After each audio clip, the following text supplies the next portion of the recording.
అందరికీ నమస్తే. నేను గరిడేపల్లి సత్యనారాయణ. ఆంధ్రప్రదేశ్ ప్రభుత్వం జగన్మోహన్ రెడ్డి ప్రభుత్వం ఓడిపోవడానికి కొన్ని కారణాలు చెప్పే ప్రయత్నం చేస్తాను. అదే వీడియో ఒక ఉద్దేశంగా భావించండి. వరుసన వన్ బై వన్ చెప్పుకుంటూ వస్తాను. మొదటిది, ఎవడి మాట వినలేదు జగన్మోహన్ రెడ్డి.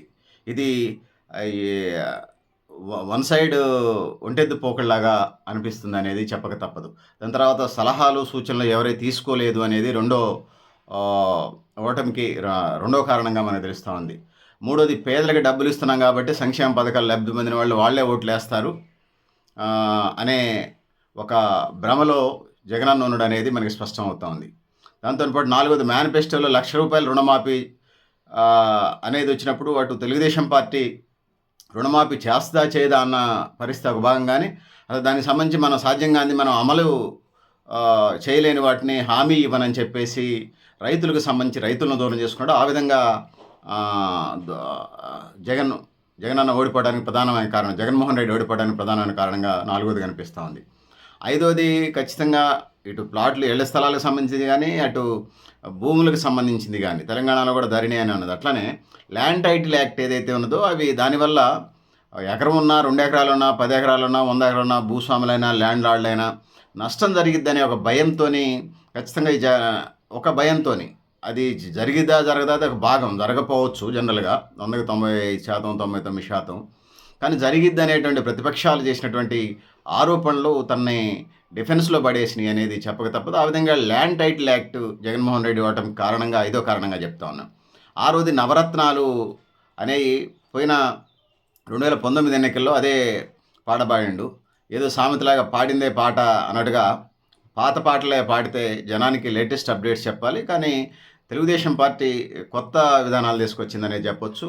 సో పాత పాటనే ప్రజలు స్వీకరించలేకపోయారు. ఇది ఆరో కారణంగా ఉన్నది. ఏడోది, ఈ తెలుగుదేశం పార్టీకి వచ్చినప్పుడు బస్ పాసులు ఇస్తామని, తెలంగాణ రాష్ట్రంలో బస్ పాసులు ఎట్లా ఇచ్చామో అట్లనే బస్ పాసులు ఇస్తామని చెప్పేసి తెలుగుదేశం పార్టీ, టీడీపీ కూటమి చెప్పింది. అదేవిధంగా గ్యాస్ బండ ధరలు తగ్గిస్తామని చెప్పింది. ఆ ట్యాక్స్ తగ్గించుకోవటం అది ప్రధానంగా కనపడుతుంది.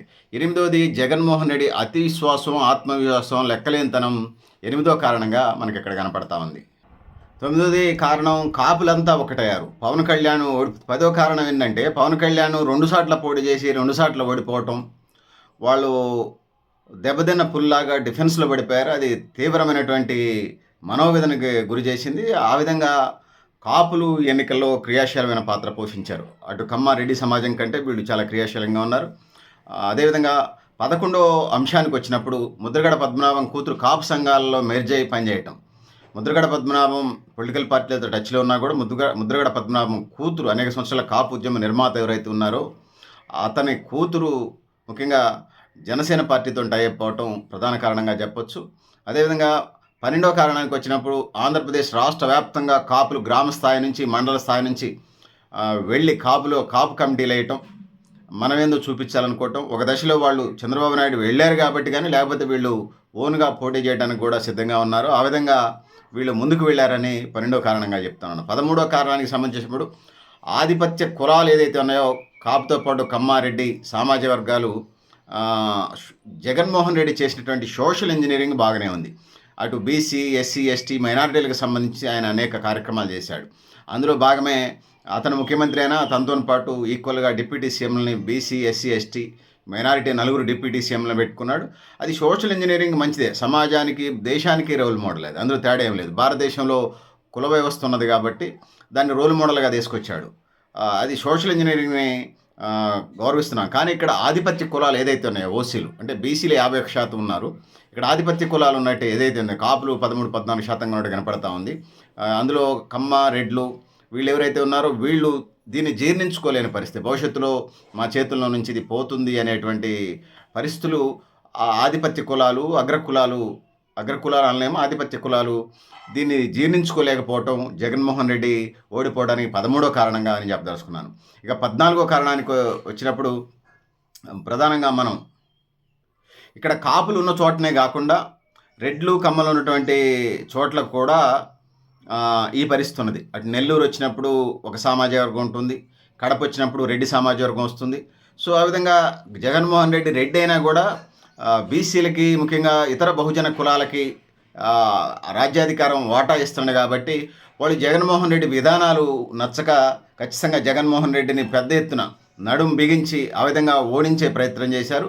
వాళ్ళ ఆధిపత్యం ఎక్కడ పోతుందని చెప్పి తెగబడి పనిచేశారు. సామధాన భేద దండోపాయాల్లో పెద్ద ఎత్తున పనిచేశారు. ఇప్పటికే చెప్పినట్టుగా నెల్లూరులో కమ్మ సామాజిక వర్గం కానీ, కడపలో కాపు సామాజిక వర్గం కానీ ఆ విధంగా బరి తెగించి ప్రాణాలకు తెగించి ఖచ్చితంగా వాళ్ళ ఆధిపత్యాన్ని నిలబెట్టుకోవడం కోసం జగన్మోహన్ రెడ్డి తన కులస్తుడైనా కూడా ఖచ్చితంగా ఇతను మా నుంచి అధికారాన్ని దూరం చేస్తున్నాడంటే ఇది ఉన్నది. అదే గ్రామస్థాయి రాజకీయాలు అయితే సహజంగానే హత్యలు ఉంటాయి, మర్డర్లు జరిగాయి. కానీ జగన్మోహన్ రెడ్డి అనేది పెద్ద మాస్ ఫిగరు, పెద్ద పాపులర్ వ్యక్తి కాదు, శక్తి వ్యవస్థలాగా పనిచేసినటువంటి ఇతను కాబట్టి అతని మీద మర్డర్ ప్లాన్లు అయితే చేయలేదు. గ్రామ స్థాయిలో అయితే ఇట్లాంటి పరిస్థితులు వస్తాయి. అట్లాంటి వాళ్ళని చంపినటువంటి సందర్భాలు మండల స్థాయి రాజకీయాల వరకు మనం చూస్తూ ఉన్నాం దేశ రాజకీయాల్లో. సో జగన్మోహన్ రెడ్డిని భౌతికంగా నిర్మూలించడం సాధ్యం కాదు కాబట్టి అతని విధానాలని తెగబడి ఆ విధంగా ఖచ్చితంగా చంపేసే ప్రయత్నం చేశారు. అందులో ఆధిపత్య కులాలు సక్సెస్ అయినాయి అనేది చెప్పక తప్పదు. ఇది 14వ కారణం. ఇక 15వ కారణానికి వచ్చినప్పుడు ఈ 15వ కారణము షర్మిలక్కకు సంబంధించి నిన్న అవమానపరిచి తెలంగాణ రాష్ట్రంలో వైఎస్ఆర్ తెలంగాణ పార్టీని స్థాపించి ఏపీలోనే కొద్దిపాటి నష్టమే చేసినట్టుగా మనకు అనిపిస్తుంది. సో ఇది 15వ కారణంగా చేస్తాం. సో కుటుంబానికి సంబంధించిన అనేక అంశాలు చర్చకు వచ్చినాయి. ఈరోజు ఇదివరకులాగా ఓన్లీ ప్రింట్ మీడియా పరిస్థితి కాదు. ఈరోజు సోషల్ మీడియా వచ్చిన తర్వాత ఏది నిజమో ఏది అబద్ధమో తెలుసుకునే పరిస్థితిలో ఉన్నది అనేది సమాజం చెప్పక తప్పదు. అదేవిధంగా షర్మిల తెలంగాణలో మీటింగులు, ఇంటర్వ్యూలు, వివిధ వాయిస్లు చెప్పుకుంటూ నీకు ప్రత్యక్షంగా పరోక్షంగా నీకు నష్టమే చేసింది. నీ అంతరంగాలు ఏదైతే ఉందో నీ అంతర్గత టీమ్స్లో ఉన్నటువంటి రహస్య చర్చలను కూడా ఆమె ఫ్లోలో చాలా రహస్యాలని బహిర్గతం చేసింది. ఆ విధంగా నువ్వు రావణుడి కాకపోవచ్చు జగనన్న, కానీ షర్మిలక్క మాత్రం విభూషణుడి పాత్ర నిన్ను ఓడించడంలో క్రియాశీల పాత్ర పోషించింది. నువ్వు రావణుడి కాదు, రాముడివే, కానీ నిన్ను ఓడించడంలో షర్మిలక్క మాత్రం విభూషణుడి పాత్ర పోషించింది అనేది చెప్పక తప్పదు. ఇది 16వ కారణంగా నేను చెప్పదలుచుకున్నాను. ఇక 17వ కారణంగా షర్మిల తెలంగాణ రాష్ట్రంలో వైఎస్ఆర్టీపీ పార్టీ పెట్టి చాలామందిని వైఎస్ఆర్ అభిమానులు తన హక్కును చేర్చుకొని వైఎస్ఆర్ సిపిని అభిమానుల్ని దగ్గర తీసుకుంది.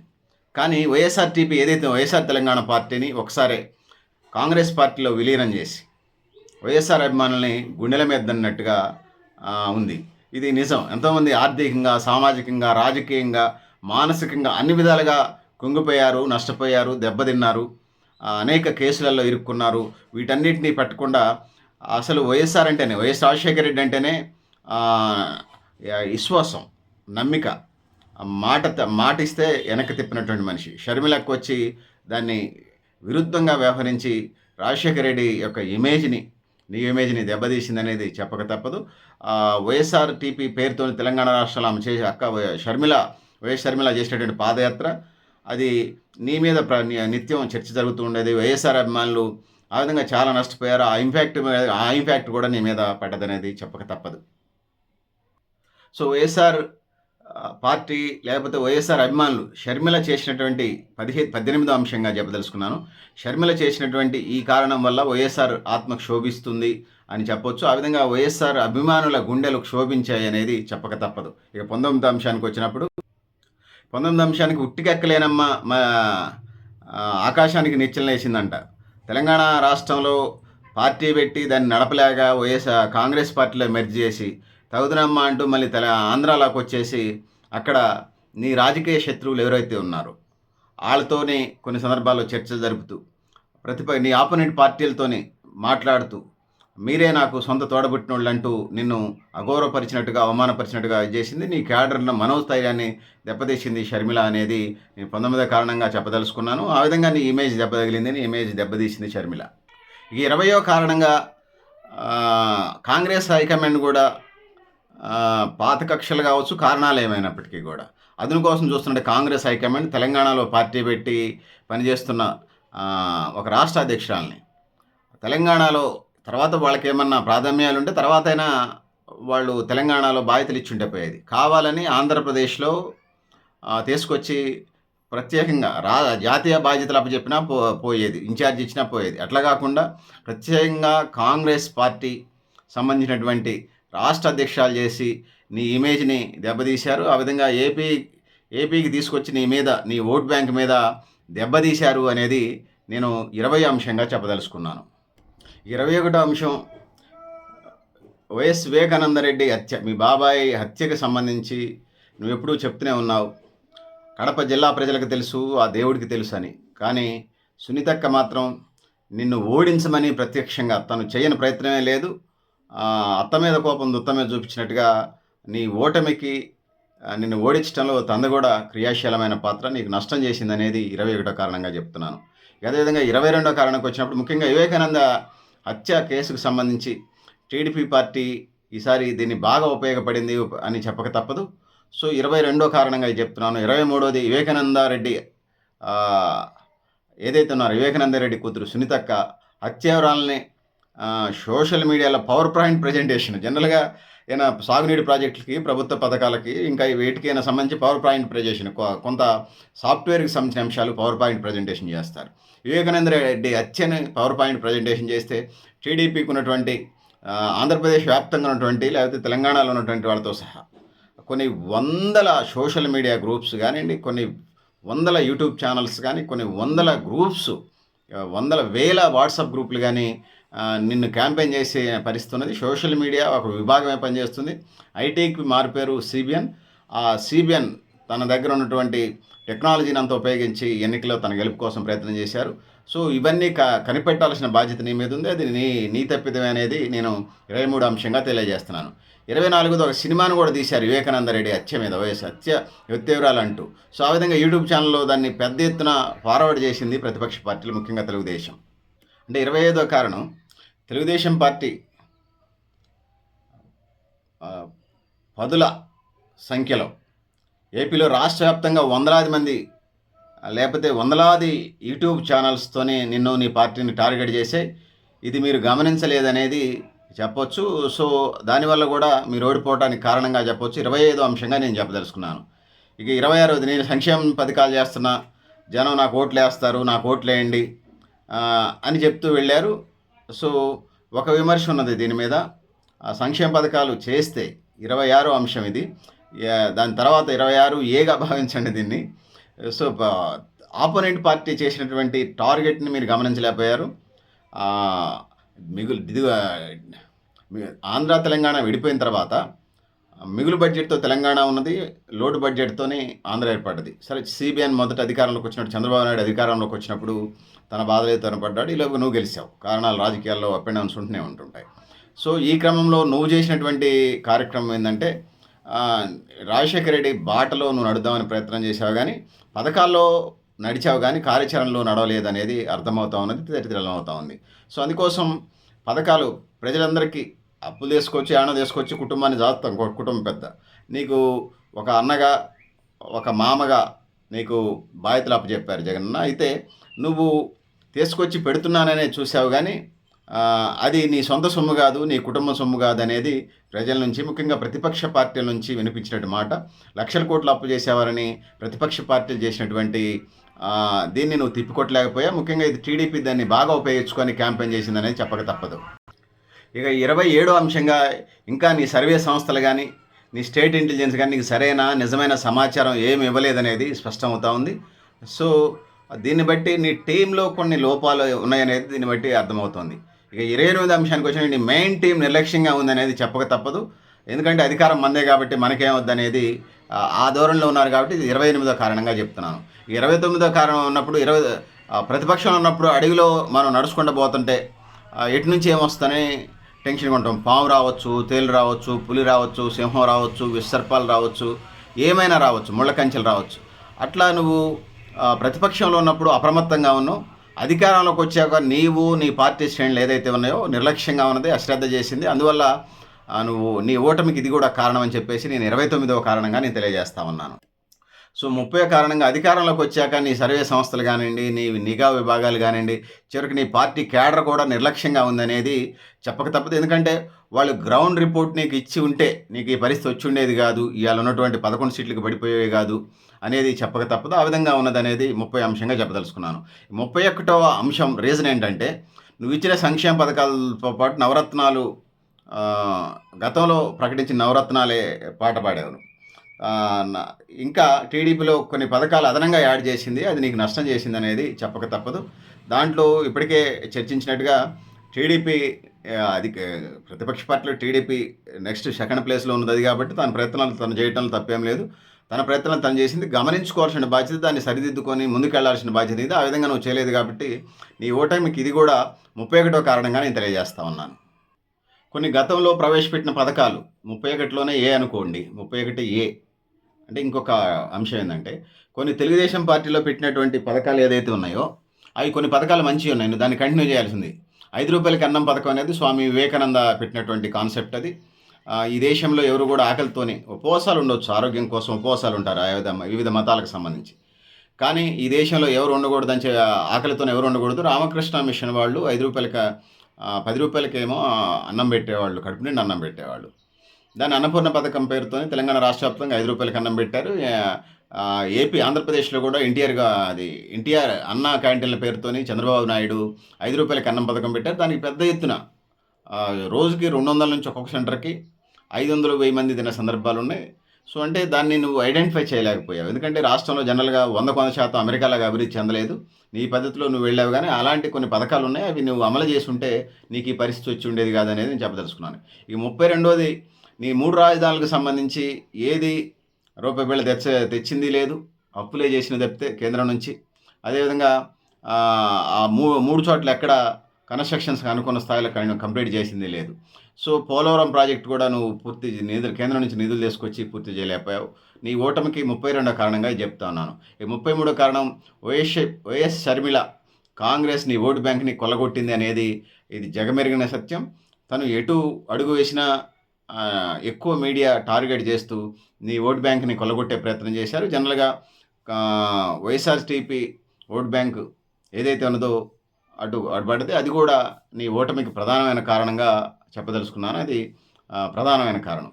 ఇక 34వది, టీడీపీ గ్రామ శాఖలు టీడీపీ గ్రామాలలో లేకపోతే టీడీపీకి సంబంధించిన వాళ్ళకి సంబంధించి గ్రామాలలో లేకపోతే మండల స్థాయిలో, జిల్లా స్థాయిలో అందరూ లీడర్లు కేసులను ఫేస్ చేశారు మీ గవర్నమెంట్‌లో. జనరల్‌గా మీరున్నప్పుడు వాళ్ళ మీద పెడతారు, వాళ్ళున్నప్పుడు మీ మీద పెడతారు. అవి జనరల్‌గా జరుగుతాయి. సో, వాళ్ళు కసితో ఈసారి పనిచేశారు. ఇవన్నీ నీకు శత్రువులుగా మారాయి. ఇది ఐడెంటిఫై చేసుకొని ముందుకెళ్ళుంటే బాగుండేది. నువ్వెప్పుడు సంక్షేమ పథకాలు ఇస్తున్నాను, వాలంటీర్లు ఉన్నారనే పద్ధతిలోనే వెళ్ళావు. మిగతా అంతా ఓకే అనే పద్ధతిలో వెళ్ళావు. కానీ ఇది కూడా నీ ఓటమికి ప్రధానమైన 34వ కారణంగా నేను చెప్తున్నాను. 35వ కారణానికి వచ్చినప్పుడు నీ అభ్యర్థులు ఎవరైతే ఉన్నారో ప్రముఖ విద్యా సంస్థల అధినేతల మీద, కోటేశ్వర్ల మీద నువ్వు ఈ కాన్సెప్ట్ మంచిదే కావచ్చు. బీసీలని, బహుజనులని, ఎస్సీలని, ఎస్టీలని నిలబెట్టావు. దాన్ని ఎవరు కాదనలేరు. సోషల్ ఇంజనీరింగ్‌కి నువ్వు రోల్ మోడలా జగనన్న. నువ్వు అందులో తేడా ఏం లేదు. నువ్వు ఓడిపోతే తెలంగాణలో, ఆంధ్రాలో నిజమైన బీసీవాదులు, బహుజనవాదులు కళ్ళంటి నీళ్లు పెట్టుకున్న మాట నిజం. నువ్వు చేసినటువంటి సోషల్ ఇంజనీరింగ్ నిజమే, మంచిదే. దేశానికి కూడా అది రోల్ మోడలే, కాదని అంటలేదు.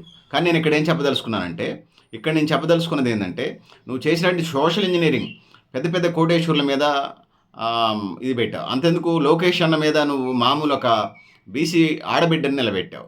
సో, అక్కడ కొంచెం గట్టి క్యాండిడేట్‌లను పెట్టుంటే ఈజీగా ఉండేది. నీ కాన్సెప్ట్‌లు నీకు ఉండొచ్చు. ఒక మహిళని పెట్టి, ఒక స్త్రీని, ఒక ఆడపడుచుని, ఒక చెల్లెమ్మని పెట్టి నేను లోకేష్‌ని ఓడించాను అన్న ఇదిలో ఉన్నా కానీ, నీ లోపాలు నువ్వు కరెక్షన్ చేసుకొని ఉంటే ఆ పరిస్థితులు ఉండేవి. ఇవన్నీ కూడా ఒక వేవ్ నిన్ను 11 సీట్లకి, 153 సీట్ల నుంచి 11 సీట్లకు తీసుకొచ్చింది. ఇవన్నీ నీకు నష్టం తెలిసినాయి అనేది నేను 35వ అంశంగా నీ ఓటమికి, నీ పార్టీ ఓటమికి నువ్వు ముఖ్యమంత్రిగా దిగిపోవడానికి ప్రధానమైన కారణాల్లో ఇది కూడా ఒకటిగా 35వ అంశంగా ఉన్నదని తెలియజేస్తున్నాను. అదేవిధంగా 36 అంశానికి సంబంధించి తెలుగుదేశం పార్టీ సుమారుగా 25 పార్లమెంట్ స్థానాలుంటాయి. సుమారుగా 10 నుంచి 17 స్థానాలు ప్లస్ 10 నుంచి 17 ఎంపీ సీట్లలో 100 కోట్ల పైన ఉన్న కోటేశ్వరులను పెట్టింది. వాళ్ళు కొంతమంది ఏదైతే ఉన్నారో 15 మంది, 17 మంది దాకా వాళ్ళంతా 100 కోట్లు ఉన్నటువంటి వాళ్ళు. మనకున్న సమాచారం ప్రకారం ఒక పార్లమెంట్ పరిధిలో 7 మంది ఎమ్మెల్యేలు ఉంటారు. వాళ్ళని గెలిపించే బాధ్యత కూడా వాళ్ళ మీద పెట్టడం జరిగింది. సో, ఇది నువ్వు గమనించకుండా బహుజన నీ సోషల్ ఇంజనీరింగ్‌ని నేనే కాదు, దేశంలో ఉన్న ఎవరు దాన్ని అపోజ్ చేయలేరు. నువ్వు సోషల్ ఇంజనీరింగ్‌ని మేము గౌరవిస్తా ఉన్నాం. కానీ నువ్వు చేసినటువంటి పోల్ మేనేజ్మెంట్ వేరు, సోషల్ ఇంజనీరింగ్ వేరు అనే చిన్నపాటి లౌక్యం నీకు తెలియదని అనుకో. నువ్వు అశ్రద్ధగా ఉన్నావు. అందువలనే నువ్వు ఓడిపోవడానికి ఇది ప్రధానమైన కారణంగా నేను చెప్పదలుచుకున్నాను. సో 37వ అంశానికి సంబంధించి వచ్చినప్పుడు ఏదైతే ఉన్నదో ఎన్ఆర్ఐలు కూడా టీడీపీకి అదనంగా బలంగా ఉన్నారు. ఐటీ కంపెనీల్లో చేసినటువంటి వాళ్ళు కూడా ఈసారి తెలుగుదేశం పార్టీకి పనిచేసేటువంటి ప్రయత్నం చేశారు.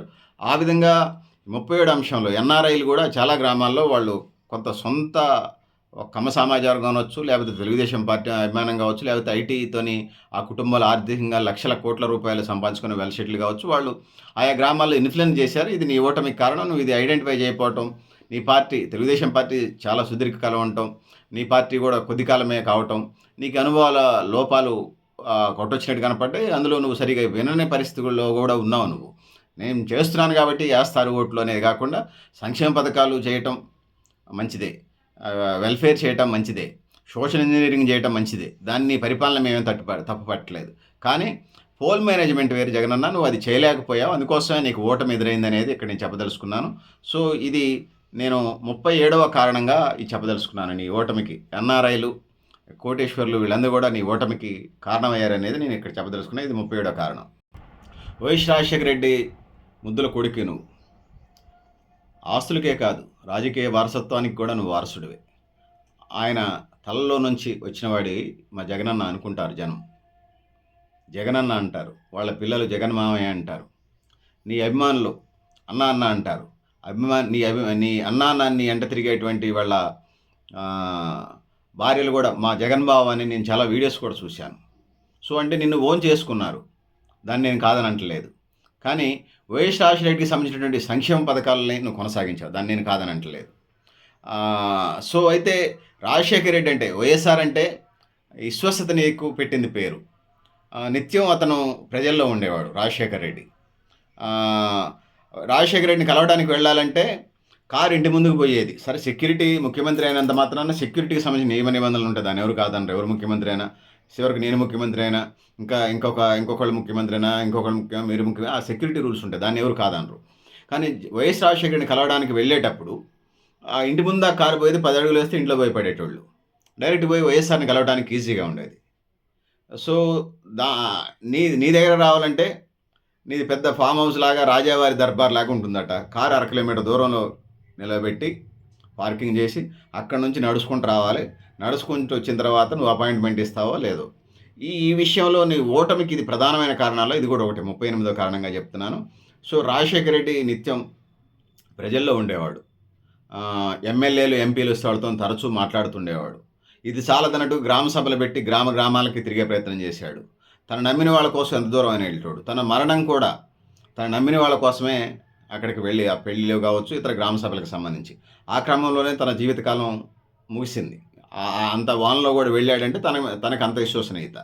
నీ దగ్గరకు వచ్చేసరికి ఏం జరిగింది జగనన్న అంటే, ఈ 38వ కారణాల్లో ABCDEFGHI అనుకోండి, 38కి నేను ట్యాగ్గా చెప్తున్నాను ఈ అంశాలు. నీ దగ్గరకు వచ్చేసరికి ఒకసారి నీ దగ్గరికి రావాలంటేనే ఎమ్మెల్యేలు, ఎంపీలు, నీ మంత్రులే కదా, నువ్వు గెలిపించిన మంత్రులే కదా, 1 కిలోమీటర్ దూరాన్ని ఆపుకోవాలి కార్లు. అక్కడ నుంచి లోపలికి నడుచుకుంటూ రావాలి, 1/2 గంట పట్టింది. లోపలికి వచ్చిన తర్వాత అపాయింట్మెంట్ దొరకదు. ఆ విధంగా నీ పార్టీ ఎమ్మెల్యేలకి, నీ పార్టీ మనుషులకు సంబంధించే నువ్వు దూరంగా ఉన్నావు అనేది చెప్పక తప్పదు. సో రాజశేఖర రెడ్డికి నువ్వు అన్ని రంగాల్లో వారసులే, కానీ రాజశేఖర రెడ్డి నిత్యం ప్రజల్లో తలలో నాలుకలాగా ఉండేవాడు. నువ్వేమో గెలిచిన తర్వాత రాజులాగా అయిపోయావు. అదే ఒక రాజు నువ్వు ఆంధ్రప్రదేశ్ రాష్ట్రానికి, భారతదేశంలో 29 రాష్ట్రాలు ఉంటే ఆంధ్రప్రదేశ్ రాష్ట్రానికి నువ్వు ఒక ముఖ్యమంత్రివి జగనన్న. నువ్వు ఒక ముఖ్యమంత్రి మాత్రమే, కానీ నువ్వు వ్యవహరించిన తీరు ఒక రాజులాగా, ఒక చక్రవర్తిలాగా, ఎవరికి అపాయింట్మెంట్ ఇవ్వకుండా ప్రజాస్వామ్యం. అబ్రహం లింకన్ అంటాడు, ప్రజలు తమ కొరకు తాము ఏర్పరచుకొని తాము నడుపుకునేదే నిజమైన ప్రజాస్వామ్యాన్ని. నువ్వు ఇది రాచరికంలాగా తయారు చేసావు. ఆ విధంగా ఒక దర్బార్ లాగా ఇదైంది. రాజశేఖర రెడ్డి అంటే ప్రజల తలలో నాలుక. నువ్వేమో అపాయింట్మెంట్లు కూడా ఇచ్చేవాళ్ళు, నీ ఎమ్మెల్యేలు, నీ మంత్రులు కూడా అపాయింట్మెంట్ ఇచ్చేవాడు కాదు. సో ఆ విధంగా రాజశేఖర రెడ్డి చావు దాకా తను నమ్మిన వాళ్ళ కోసం తనను విశ్వసనీయత, మాట తప్పని, మడమ తిప్పని, తన ప్రజల్లో తిరిగేటువంటి, నీకంటే ఎక్కువ కాలం రాజశేఖర రెడ్డి, రాజశేఖర రెడ్డి గారు తను ఎక్కువ ప్రతిపక్షంలో ఉన్నాడు. చివరిలో ఇప్పుడు అధికారంలోకి వచ్చాడు. 2వ టర్మ్ కూడా చనిపోవడానికి ముందు 2వ టర్మ్ అధికారంలోకి వచ్చాడు. అంతకుముందు 5 సంవత్సరాలే ముఖ్యమంత్రి చేశాడు. సో తన జీవితకాలం 40 ఏళ్లకు పైగా తను ప్రతిపక్షంలో ఉన్నాడు. 40 ఏళ్ళు ప్రతిపక్షంలో ఉన్నటువంటి సామాన్యమైన విషయం కాదు. సో నేను కూడా ఓడిపోయిన తర్వాత నేను ఎందుకు ఓడిపోయానో నాకు అర్థం కావట్లేదని నీకెందుకు తెలియదు? అసలు నువ్వు వింటే కదా ఎవరి మాట అన్నా. సో ఇది 38వ కారణానికి నేను ట్యాక్స్ చెప్పాను ఏబిసిడిఎఫ్జిహెచ్ఐ. సో ఇది ఇక 39వ కారణానికి సంబంధించి మరి నువ్వు జగనన్న ఎమ్మెల్యే ఎంపీలకు కూడా అపాయింట్మెంట్లు ఇచ్చేవాడు కాదు. నీ ఇంట్లోకి రావాలంటే 1/2 కిలోమీటర్ నడవాలి. సో పబ్లిక్ నుంచి ఉన్నటువంటి ఎమ్మెల్యే ఎంపీలు అయినా సరే 15 నిమిషాలు నడవాలి. ప్రజాస్వామ్యంలో ఇదేం సోద్యం జగనన్న. సో ఇది పరిస్థితి. ఇక 40వ కారణానికి వచ్చిన పైగా నువ్వు రాజు చక్రవర్తి కాదు, ప్రజాస్వామ్యంలో ఒక రాష్ట్ర ముఖ్యమంత్రి మాత్రమే.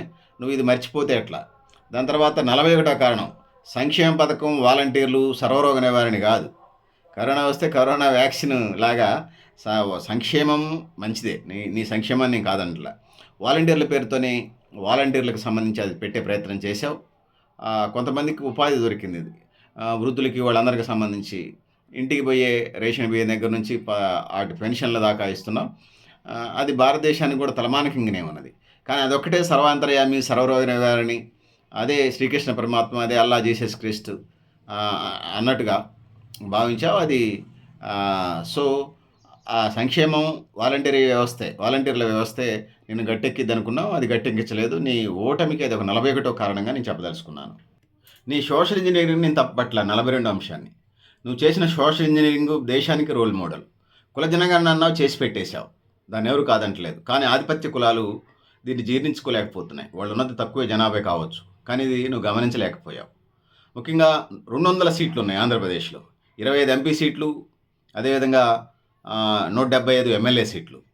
వీటిలలో 200 సీట్లలో నువ్వు 100కు పైగా సీట్లు బహుజనులకు ఇచ్చావు, ఎస్సీ ఎస్టీలకి, మైనారిటీలకు ఇచ్చావు. సో సోషల్ ఇంజనీరింగ్ నీ లైన్ కరెక్టే. భవిష్యత్తు 20 ఏళ్ళు 50 ఏళ్ళ తర్వాత నీ లైన్ కరెక్టే. కానీ ఈ కారణాలు ఈ ఓటమికి ఇదైపోయినాయి. అగ్రకులాలని ఐడియాలజీని లేకుండా చేయాలనే దానికి సంబంధించి నడుంగట్టి తెగించి ముందుకొచ్చారు. ఆ విధంగా నీ ఓటమికి ఇది 42వ కారణంగా నేను చెప్పదలుచుకున్నాను. సో 200 సీట్లలో నువ్వు బహుజనులకు ఇచ్చినటువంటి ప్రాధాన్యతని అగ్రకులాలు ఏదైతే ఆర్థికంగా స్థిరపడ్డటువంటి వాళ్ళు 100,000 కోట్ల రూపాయలు ఇచ్చే ప్రయత్నం చేశారు. సో ఇప్పటికే చెప్పినట్టుగా డబ్బు, మద్యం, ఇతర వస్తువులు, తాయిలాల పంపిణీ పెద్ద ఎత్తున జరిగింది. సో ఇది ఇట్లా జరుగుతుంది అనేది నీ నిఘా వర్గాలు చెప్పినా చెప్పలేదు, నీ క్యాడర్ చెప్పిందా చెప్పలేదు, నీ పార్టీ నాయకులు చెప్పారా చెప్పలేదా, నీ ఎమ్మెల్యేలు చెప్పారా చెప్పలేదా, ఇవన్నీ నువ్వు చూసుకోవాల్సినటువంటి బాధ్యత నీ మీద ఉన్నది. సమీక్ష చేసుకొని ఉంటే బాగుండేది. సో నువ్వు పెట్టినటువంటి ఎడ్యుకేషన్ ఏదైతే ఉందో నాడు నేడు ప్రోగ్రాంలు ఇంగ్లీష్ మీడియంకి సంబంధించి అది చాలా మంచి స్కీమే. అది దేశానికి కూడా రోల్ మోడలే. 29 రాష్ట్రాలు, 8 కేంద్రపాలిత ప్రాంతాలకు కూడా నువ్వు పెట్టింది రోల్ మోడలే. కానీ ఆధిపత్య కులాలు దీన్ని జీర్ణించుకోలేకపోతున్నాయి. దీన్ని కూడా నువ్వు గమనించుంటే బాగుండేది. ఎందుకంటే ఈ సోషల్ ఇంజనీరింగ్ని నువ్వు చేసిన దాన్ని చేసేది మంచిదే కాదనట్లా. కొన్ని ఆధిపత్య భావజాలం ఉన్నటువంటి వర్గాలు ఏదైతే ఉన్నాయో, కులాలు కానీ వర్గాలు కానీ, అవి నేను జీర్ణించుకోలేకపోయినా పోల్ మేనేజ్మెంట్ వచ్చినప్పుడు కొంత జాగ్రత్త తీసుకుని ఉంటే బాగుండేది. కానీ నువ్వు తీసుకున్నటువంటి 10 కాలాల పాటు ఉంటాయి. 42 ఏబిసిడిఎఫ్జిహెచ్ఐ పెట్టుకోండి. ఇందిరాగాంధీ ఓడిపోయింది, తర్వాత మళ్ళీ గెలిచింది. జవహర్లాల్ నెహ్రూ కూడా భారత ప్రధానమంత్రి కావడానికి ముందు అలహాబాద్ మున్సిపాలిటీ నుంచి ఓడిపోయాడు. సో అనుభవం గుణపాఠాలు నేర్పుతాయి కాబట్టి నువ్వు నేర్చుకుంటావని భావిస్తా ఉన్నాను. ఆ విధంగా నువ్వు ముందుకెళ్తే భవిష్యత్తు నీకు బాగుంటుంది జగనన్న. నీ గురించి చాలామంది బీసీలు, బహుజనులు కళ్ళ వెంట నీళ్లు పెట్టుకుంటున్నారు.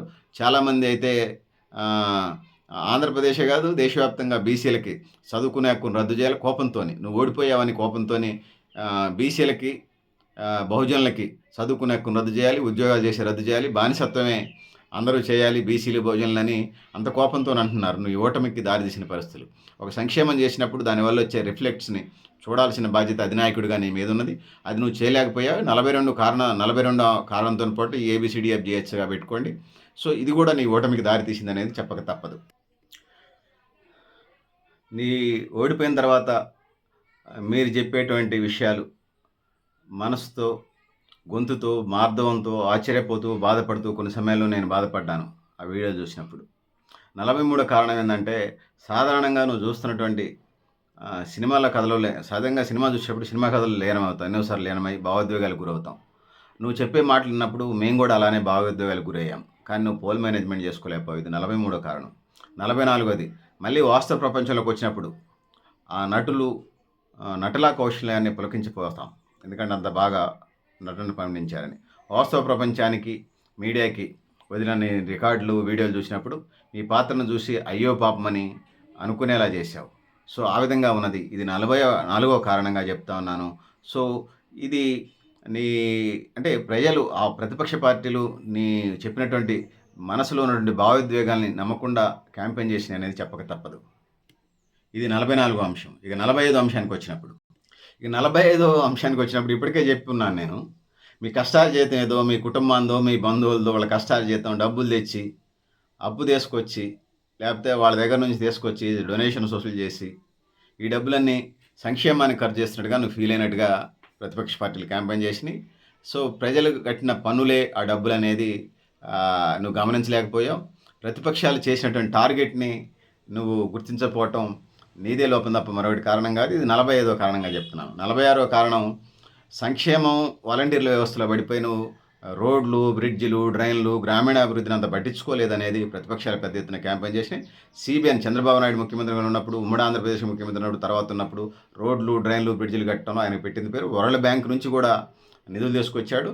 ఆ రోజుల్లో చంద్రబాబు ఉమ్మడి ఆంధ్రప్రదేశ్ ముఖ్యమంత్రిగా ఉన్నప్పుడు వరల్డ్ బ్యాంక్ చేతిగాడు చంద్రబాబు మీద అని ఇది చేసుకొచ్చేది. సరే ఎన్ని వచ్చినా వరల్డ్ బ్యాంక్ నుంచి చాలా నిధులు తీసుకొచ్చేది. లెఫ్ట్ పార్టీలు ఆ విధంగా ఇది చేసినాయి. సరే ఏదైనా చంద్రబాబు ఏ విధంగా తీసుకొచ్చినా రాష్ట్రాభివృద్ధికి కృషి చేశాడు. అందులో తేడా ఏం లేదు.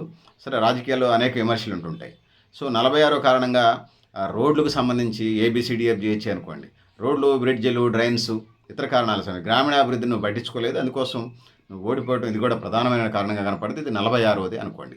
ఈ 47 అంశాలకు వచ్చినప్పుడు నీ సభలకు రాకపోతే మీటింగులకు వచ్చిన అదొక సమస్య. మీటింగులకు వచ్చిన వాళ్ళని లోపల పెట్టేసి ఆ మీటింగ్ గ్రౌండ్ నుంచి కందకాలు తవ్వి జేసీబీలు ప్రొక్లైన్లు పెట్టి లేకపోతే పోలీస్ గేట్లు పెట్టి వాళ్ళని భయపెట్టి వాళ్ళు వచ్చొస్తున్నా దొడ్లో పోవాలన్నా పోనీయకుండా ఉన్న పరిస్థితుల్ని నీ దాకా వచ్చి ఉంటే బాగుండేదనేది లోకల్గా ఆ మీటింగ్లకు వచ్చినటువంటి పరిస్థితి వాళ్ళది. నేను 46 కారణంగా చెప్తున్నాను. జగనన్న నాకు ప్రతిపక్షం కొత్త కాదు అంటున్నావు నువ్వు. నిజమే కాదంటలా. వైఎస్ఆర్కి కూడా కొత్త ఏం కాదు. రాజశేఖర రెడ్డికి పోరాటం కూడా కొత్త కాదు అంటున్నావు. కానీ ప్రజలు నీకు ప్రతిపక్ష హోదా కూడా ఇవ్వలేదు. ప్రతిపక్షంగా ఉండి పోరాడుతాను అంటున్నావు. జనరల్గా 18 సీట్లు రావాలి ఆంధ్రప్రదేశ్ సంబంధించి ఉన్నటువంటి ఎమ్మెల్యే సీట్ల ప్రకారం 18 రావాలి. కానీ 11 వచ్చినాయి. నీకంటే ఎక్కువ జనసేన పార్టీకి వచ్చినాయి. సో అది నువ్వు గమనంలో పెట్టుకోవాలి. పవన్ కళ్యాణ్ని తక్కువ అంచనా వేసావు. కమ్మ సామాజిక వర్గం, రెడ్డి సామాజిక వర్గానికంటే కూడా ఎక్కువ పవన్ కళ్యాణ్ పనిచేశాడనేది ఇక్కడ నేను చెప్పదలుచుకున్నాను. సో ఏబిసిడిఎఫ్జిహెచ్ పెట్టుకోండి. సో ఆ విధంగా ఉన్నది. 49 అంశానికి వచ్చిన నీతి